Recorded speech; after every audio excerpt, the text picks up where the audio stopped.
Hola amigos, les saluda su amiga la vaca Lola y hoy les hablaremos de Hemoncus placei y algunas especies de Coperia, que son importantes microorganismos para nuestra especie bovina.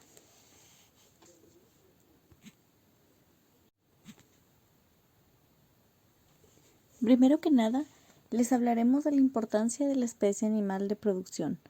Para comenzar, en México la ganadería bovina para carne es de suma importancia, ya que se ocupan más del 50% de los recursos naturales del territorio nacional. Esto por su aportación como alimento básico en nuestro país, por la generación de divisas con la exportación de ganado y por contribución al desarrollo rural con la generación de empleos. La producción de carne de bovino es la actividad productiva más diseminada en el medio rural.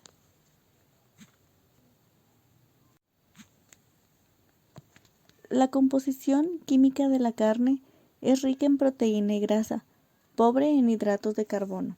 Contiene aportes de sales y vitaminas, también contiene lípidos y se clasifica como un alimento energético. La industria de la carne en México es la tercera más importante. El primer lugar lo ocupan los lácteos y en segundo lugar los cereales.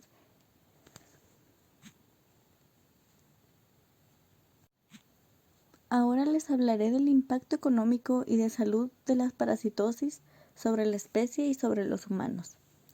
La ganadería en la economía en México juega un papel muy importante, ya que ocupa el séptimo lugar hablando a nivel mundial en número de ganado producido para fines comerciales. Los parásitos internos y externos de los bovinos se estima que ocasionan pérdidas económicas en América Latina por aproximadamente 22.79 billones de dólares solamente por interferir en la productividad. Los nemátodos gastrointestinales de los bovinos afectan al desempeño de los animales. Las mayores pérdidas económicas ocurren cuando la enfermedad parasitaria cursa de manera subclínica. Algunos de los efectos de los nemátodos afectan en las ganancias de peso, en un menor rendimiento de carcasa, en el retraso en el desarrollo músculo-esquelético y genital, en la disminución del apetito, pérdida de proteína, nitrógeno, agua, minerales y sangre, en una reducción del área pélvica, en la disminución de las defensas y en menores porcentajes de preñez. Las especies de Hemoncus placei y Coperia no son zoonóticas para la especie humana. Esto quiere decir que no se pueden transmitir de animal a humano. Tenemos que recalcar las características principales de los parásitos e iniciaremos con Hemoncus placei. El género Hemoncus es de los más largos de la superfamilia Triconstrongyloidea. Es de una extensa patogenicidad. Se localiza en abomazo de bovinos, ovinos, caprinos y rumiantes silvestres e ingresan por vía oral. Ahora hablaremos de Coperia. Predominan en regiones templadas y cálidas. Se localizan en el intestino delgado y con menor frecuencia en el abomazo. Sus hospederos son bóvidos, giráfidos, cérvidos y camélidos, y de igual manera ingresan por vía oral. Bien, después de esta breve introducción, les contaremos mi amigo el toro Pepe y yo más a fondo de estos agentes, Hemoncus placei y especies de Coperia, para así poder comprender la cadena epidemiológica de ambos. Comenzaremos por su clasificación taxonómica. Pertenecen al filum Nematelmintos, a la clase Nematoda, orden Strongylida, superfamilia Triconstrongyloidea, familia Triconstrongylidae y género Hemoncus. En cuanto a su morfología, el género Hemoncus es de los más largos de la superfamilia. Las hembras miden 3 centímetros de longitud y poseen una vulva en la parte media del cuerpo. El macho, por el contrario, mide 1.5 centímetros y presenta como principal característica una bursa copulatriz con rayos laterales en forma de Y, cilíndrica y alargada con menos de 7 milímetros de longitud. Además, poseen espículas que les sirven de guía para copular con la hembra. El género Amoncus posee una pequeña lanceta oral que le sirve al parásito para romper los vasos sanguíneos y alimentarse. Tiene también un aparato digestivo, canales excretores laterales, papilas cervicales sensoriales, un sistema nervioso y un sistema reproductivo. La larva infectante L3 de Hemoncus presenta como característica principal un esófago filariforme, una cabeza angosta redondeada. La vaina forma una cola de longitud media que termina en un punto fino. Posee 16 células intestinales y mide una longitud de 650 a 890 micras. Como siguiente punto tenemos su ciclo biológico. Hemoncus placei presenta ciclo de vida directo. Esto significa que no involucra hospederos intermediarios, con dos fases de desarrollo.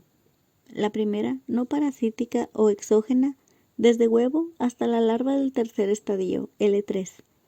Y la segunda, o la fase parasítica o endógena, desde la ingestión de la larva 3 hasta la formación de los adultos. La fase 1, también llamada fase exógena, los huevos son expulsados junto con las heces de los rumiantes, de 5.000 a 10.000 huevos por día, y eclosionan al siguiente estadio, L1, entre 1 y 2 días. Para esto deben estar a una temperatura alrededor de 25 grados centígrados y una humedad del 80%. Después de un breve periodo de inmovilidad o letargo, las larvas sufren una primera muda y cambian su envoltura de queratina, transformándose a larvas de segundo estadio, L2. Estas larvas se alimentan de detritus y bacterias presentes en la materia fecal. Después de 4 a 6 días, evolucionan al tercer estadio, L3, conocido como larva infectante, ya que ésta va a infectar a un nuevo hospedero. Lo más relevante de la fase exógena es que en la etapa L3, una cubierta de queratina le ayudará a la larva a protegerse de la deshidratación y de otros microorganismos depredadores, logrando sobrevivir en la superficie del suelo. La L3 no requiere alimentarse de detritus, debido a que contiene gránulos lipoides que le aportan la energía necesaria por un periodo aproximado de 9 meses, por lo que la larva dependerá de sus reservas energéticas para su supervivencia. En la fase endógena, las L3 infectan a los hospederos durante el pastoreo, ya que éstas se encuentran en las gotas de rocío de los pastos. Posteriormente, la L3 pasa por el tracto gastrointestinal, en donde se desprende de su vaina, por estímulos del hospedero, como pH, CO2, enzimas y temperaturas entre 37 a 39 grados centígrados, para poder modificar su morfología y convertirse en el primer estadio endoparasitario denominado cuarto estadio o L4. Esta tiene la capacidad de entrar en estado de hipobiosis para asegurar la supervivencia del parásito. Posteriormente, la L4 evoluciona a L5, aumentando su tamaño de 8 a 10 veces. A los 10 días de posinfección, presenta características morfológicas específicas de dimorfismo. Una vez terminado el desarrollo, los nemátodos adultos poseerán características sexuales que permitan diferenciar machos y hembras. En la siguiente imagen podemos ver el ciclo biológico de Hemoncus placei, desde que los huevos están en el pasto hasta que es ingerida por el hospedero. Su duración oscila entre los 21 y los 28 días. En cuanto a su localización, tenemos que la fase infectante o L3 se localiza en abomazo de bovinos, ovinos, caprinos y rumiantes silvestres. Patogenicidad. Después de que el hospedador ingiere pasto infectado con L3, esta larva hurga en la capa interna del abomazo. Ejerce una acción mecánica y traumática, ocasionando una formación de coágulos pequeños donde provoca la acción exfoliatriz al alimentarse de sangre y exudado tisular. El consumo diario de sangre en promedio es de 0.05 mililitros por gusano. También tiene una acción tóxica por las sustancias anticoagulantes que infiltra en los tejidos al succionar la sangre. Sin embargo, al pasar a otro lugar, la lesión anterior sigue sangrando. Durante el proceso de desarrollo y patogenia de la infección, los estadios endoparasitarios de Moncus son hematófagos. En su desarrollo como larvas parásitas, Hemoncus causa lesiones en tejido abomasal de los rumiantes, como consecuencia de la invasión de larvas y como parte de su crecimiento. Este desarrollo se lleva a cabo entre las células epiteliales de la pared estomacal. Una vez que las larvas han finalizado su primer estadio endoparasitario, migran a la luz del abomaso para evolucionar a los siguientes estadios como L5 y adulto. En cuanto a su inmunogenicidad, los bovinos son más resistentes al parásito porque su metabolismo es mucho más lento y los medicamentos pueden actuar con mayor eficacia. Su ruta de penetración o vía de entrada es oral al momento del pastoreo. En cuanto al hospedero, tenemos que son los bovinos, ovinos, caprinos y rumiantes silvestres donde Hemoncus se alimenta de la succión activa de sangre. Los animales han desarrollado mecanismos inmunes naturales y adquiridos para protegerse del daño provocado por Hemoncus. Entre estos mecanismos, las barreras externas como la secreción de saliva, pH y enzimas con actividad proteolítica contribuyen a las defensas del hospedero. Sin embargo, cierta cantidad de larvas de Hemoncus logran evadir esta barrera. Durante su trayecto, las larvas deben pasar por otras barreras anatomofisiológicas específicas de los bovinos, debido a que las L3 ingresan por vía oral al pasar por los 3 compartimentos. La larva se va desprendiendo de la cutícula de queratina que la protegió durante su estadio de vida libre. La importancia de estos compartimentos se debe a que en el rumen se encuentra un gran número de bacterias que le ayudan al rumiante a digerir el alimento. Estos microorganismos también contribuyen a las defensas del hospedero debido a que inhiben la invasión de patógenos. En la invasión del tejido, L3 daña la integridad y funcionalidad de las células del estómago, causando inflamación y desórdenes fisiológicos. Estos mecanismos, a su vez, atraen células del sistema inmune con el objeto de regular la infección parasitaria. En cuanto a los factores del hospedador, tenemos la edad. Los animales jóvenes son más susceptibles que los adultos debido a la inmadurez inmunológica y al ser la primera infestación. En genética, encontramos que algunas líneas de cebú son resistentes a la infestación por Hemoncus. En cuanto al sexo, las diferencias entre las cargas parasitarias de machos y hembras se debe a los estrógenos, ya que incrementan la habilidad del sistema monocito-macrófago para fagocitar partículas antigénicas y aumentar la inmunidad humoral, mientras que las hormonas masculinas tienden a suprimir la respuesta humoral y celular. En efecto, la testosterona incrementa la susceptibilidad y patogenicidad a las parasitosis por supresión del sistema inmunitario. Por último, hablaremos del medio ambiente en el que se desarrolla Hemoncus. Se desarrolla en regiones con subtrópico húmedo o templadas. La temperatura óptima para que se desarrollen el máximo número de larvas es de 18 a 26 grados centígrados. A temperaturas más altas, el desarrollo es muy rápido y las larvas son muy hiperactivas, por lo que gastan sus reservas de lípidos y la tasa de mortalidad es entonces muy alta. La humedad óptima es del 100%, sin embargo el desarrollo también puede producirse por debajo de un 80% de humedad relativa.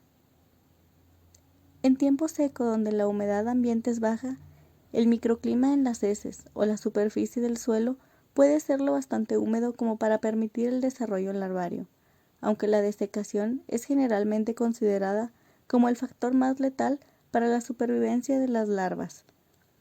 Los huevos de Hemoncus son bastante sensibles a las condiciones medioambientales y apenas si logran hibernar en climas fríos. En regiones áridas, Las larvas L4 interrumpen su desarrollo dentro de la mucosa del cuajar durante la temporada seca y lo retoman poco antes del inicio de las nuevas lluvias. Hablemos de su cadena epidemiológica. Agente Haemonchus placei. En este caso no existe reservorio. Puerta de salida, vía fecal. Transmisión horizontal directa. Puerta de entrada, vía oral. Huésped susceptible, bovino, ovinos, caprinos y rumiantes salvajes. Eso ha sido todo por mi parte. A continuación, mi amigo el Toro Pepe les platicará acerca de Coperia. Hola, yo soy el Toro Pepe y les voy a hablar del agente Coperia. Bueno, pues este es un agente infeccioso, ya que es un parásito gastrointestinal, un nematodo, el cual tiene un efecto negativo en el crecimiento y la productividad en los bovinos. ¿Esto por qué? Pues debido a que afecta la función del intestino delgado. Si hablamos un poco de su clasificación taxonómica, podemos decir que el filum es Nematelmitos, su clase es Nematoda, pertenece al orden Strongylida, de la superfamilia Trichostrongylidea, la familia Trichostrongyllidae, y su género es Coperia oncophora. En cuanto a su patogenicidad, son poco patógenas, producen lesiones superficiales en las criptas de Lieberkühn, donde se ubican. Se alimentan de secreciones y células descamadas del epitelio, al igual que producen irritación en la mucosa duodenal por acción mecánica. La acción exfoliatriz la realiza sobre el contenido intestinal.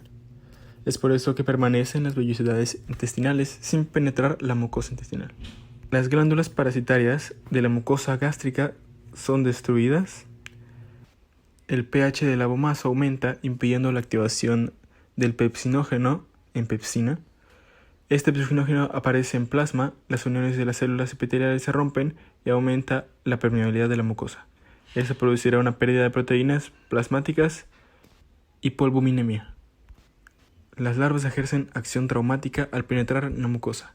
El estado de tercera y cuarta larva se desarrolla en la mucosa, ocasionando la formación de pequeños coágulos, dentro de los cuales la larva ejerce una acción exfoliatriz al alimentarse con sangre y exudado tisular.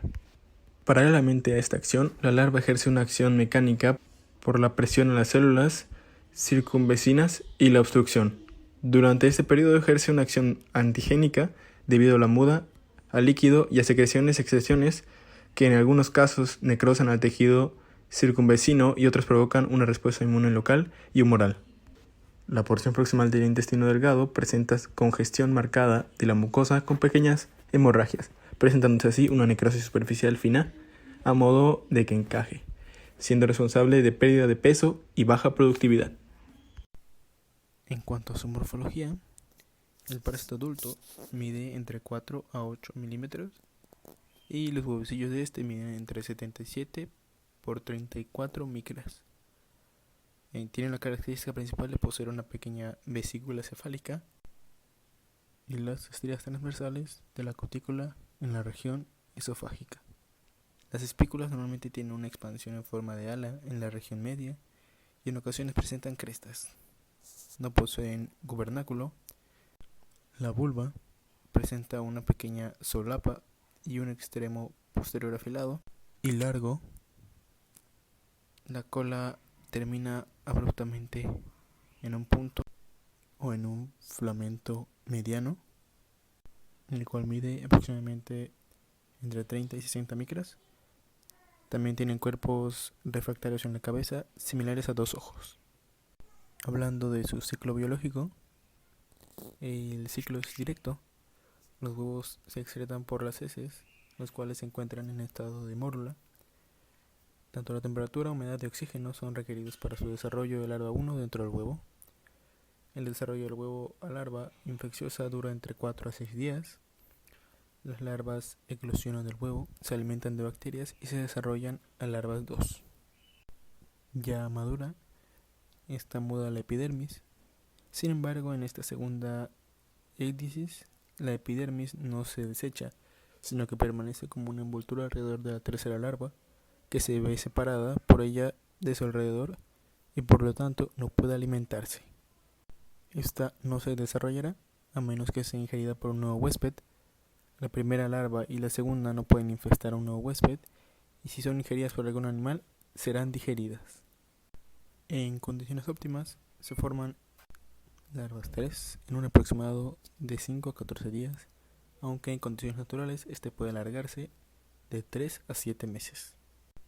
Todas las especies del género Coperia succionan sangre de la mucosa intestinal, penetrándola, donde se desarrolla la cuarta larva, la L4, en un periodo de entre 15 a 21 días, alcanzando su madurez sexual.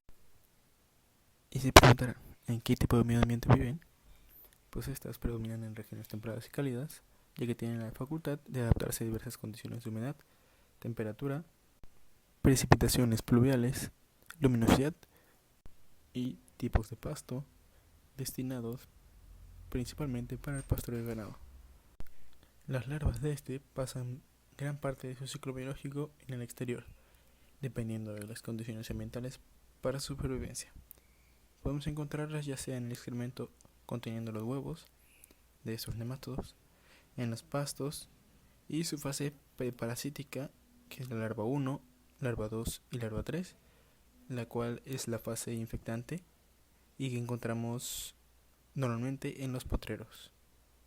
En cuanto a su viabilidad, esta tiene una gran capacidad de sobrevivir en condiciones totalmente adversas, tanto en frío como en desecación, es decir, soportan el invierno, a veces en una cantidad suficiente como para estar causando problemas clínicos en primavera.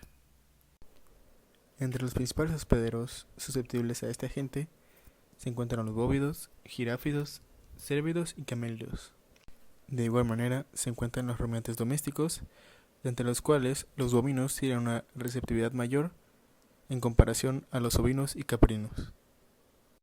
En diversos estudios se ha comprobado que los animales menores a un año pueden presentar mayores cargas de parásitos, así como se demostró una mayor incidencia en el caso de las hembras. Les hablaré un poquito de los signos igual que presentan al entrar en contacto con esta gente. Entre los primeros signos tenemos la diarrea acuosa verde, oscura o negra. Tenemos la deshidratación y pérdida de peso como consecuencia de esta. Pueden presentar igual una hipoproteinemia, al igual que en este caso las larvas y adultos penetran la mucosa intestinal. También tenemos la presencia de otros signos, los cuales son la apatía, la falta de apetito, un escaso crecimiento, al igual que un bajo rendimiento productivo.